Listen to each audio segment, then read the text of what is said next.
is interesting. Marriage is important. It's important for succession because we do have the concept of illegitimacy. And yet Fire has a lover, has had a lover since she was 15, and there's no raised eyebrows about that. There's no moral judgment on that. When Katza and Poe become lovers, there's no kind of second guessing or questioning is this appropriate or within the moral framework of the world that they live in. Yeah, that's not.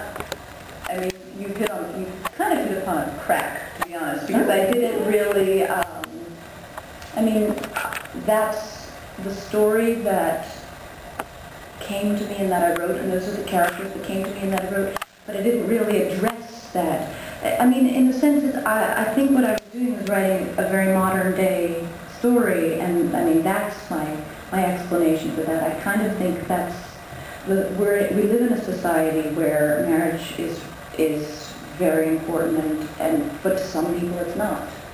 And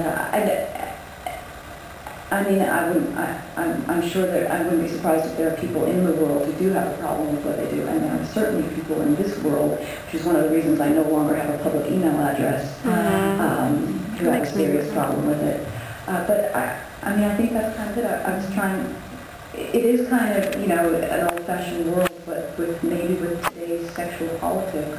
Well, it's kind of refreshing to have young women who are sexually active who don't get punished for it. Yes, absolutely. I mean, that was conscious for me, and it will always be in my work. Okay. Oh, and yes, the other thing I was going to say about that is that it seems these are both young women who are very physical. I mean, Katza in particular is all about her physicality, but Fire too, her physical appearance, but the way she's in pain a lot. Her period, and that was a huge part of it. That's right. I'm sorry, can I just interrupt you with a funny little thing, which is that with books I always have a calendar, so that I can follow the plot along. With Fire, my calendar was a menstrual calendar. I needed to know because it's complicated to explain for those children want to eat her, and they particularly want to eat her when they can smell her blood. So anyway, so I had to make sure she was never outside for unrealistically, unless I wanted her to be outside in danger when she had her period. So that's kind of funny. Yeah. So it seems to me that you know, natural that these very physical young women are also having physical relationships with their lovers. So. The books are extremely physical. Of course, Katza is a highly skilled and trained fighter, as is Poe.